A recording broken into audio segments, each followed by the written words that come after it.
सूर्यस्पर्धि किरीटमूर्ध्वतिलक प्रोत्पासिपालान्तरम् कारुण्याकुलनेत्रमार्द्रगतिदोल्लासम् सुनासापुटम् गण्डोद्यन्मकरापकुण्डलयुगम् कण्ठोज्ज्वलत्कौस्तुभम्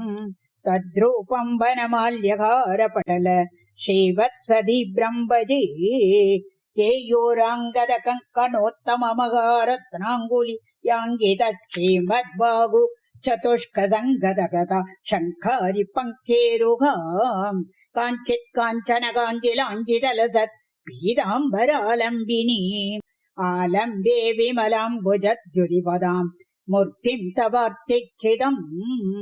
यत्रैलोक्यमहीयसोऽपि मोहितम् सम्मोहनम् मोहनात् कान्तम् कान्तिनिदानतोऽपि मधुरम् माधुर्यदुर्यादपि सौन्दर्योत्तरतोऽपि सुन्दरतरम् त्वद्रूपमाश्चर्यतोऽप्याश्चर्यम् भुवनेन कस्य कुतुकम् उष्णाति विष्णो विभुः तत्तान्द्रिम् मधुरात्मकम् तव वपुः सम्प्राप्य सम्पन्मयी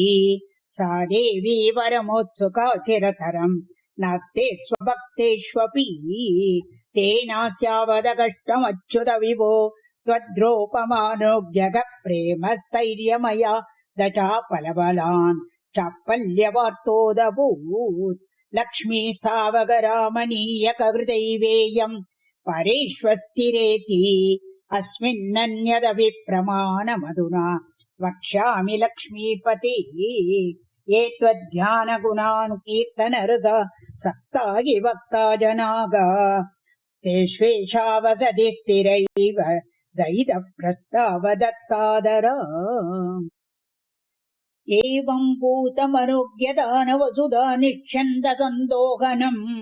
त्वद्रूपम् परचित्रसायनमयम् चेतोहरम् शृण्वताम् सद्य प्रेरयते मतिम् मदयते रोमाञ्चयत्यङ्गकम् व्यासिञ्चत्यभिषीतबाष्पविसरैः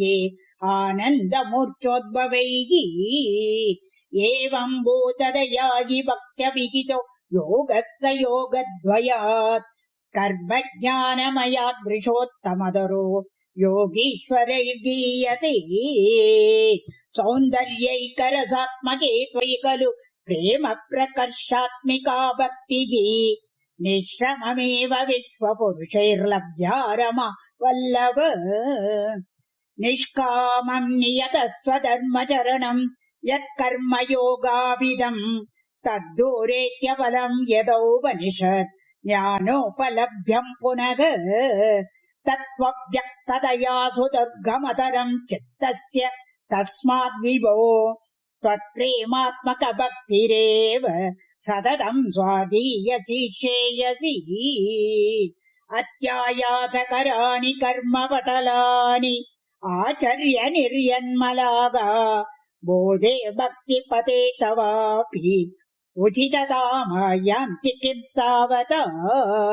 दृष्ट्वा तत्कपदे परम् तव वपुः ब्रह्माख्यमन्ये पुनः चिद्धार्द्रत्वमृते विचिन्त्य बहुविसिद्ध्यन्ति जन्मान्तरैः त्वद्भक्तिस्तु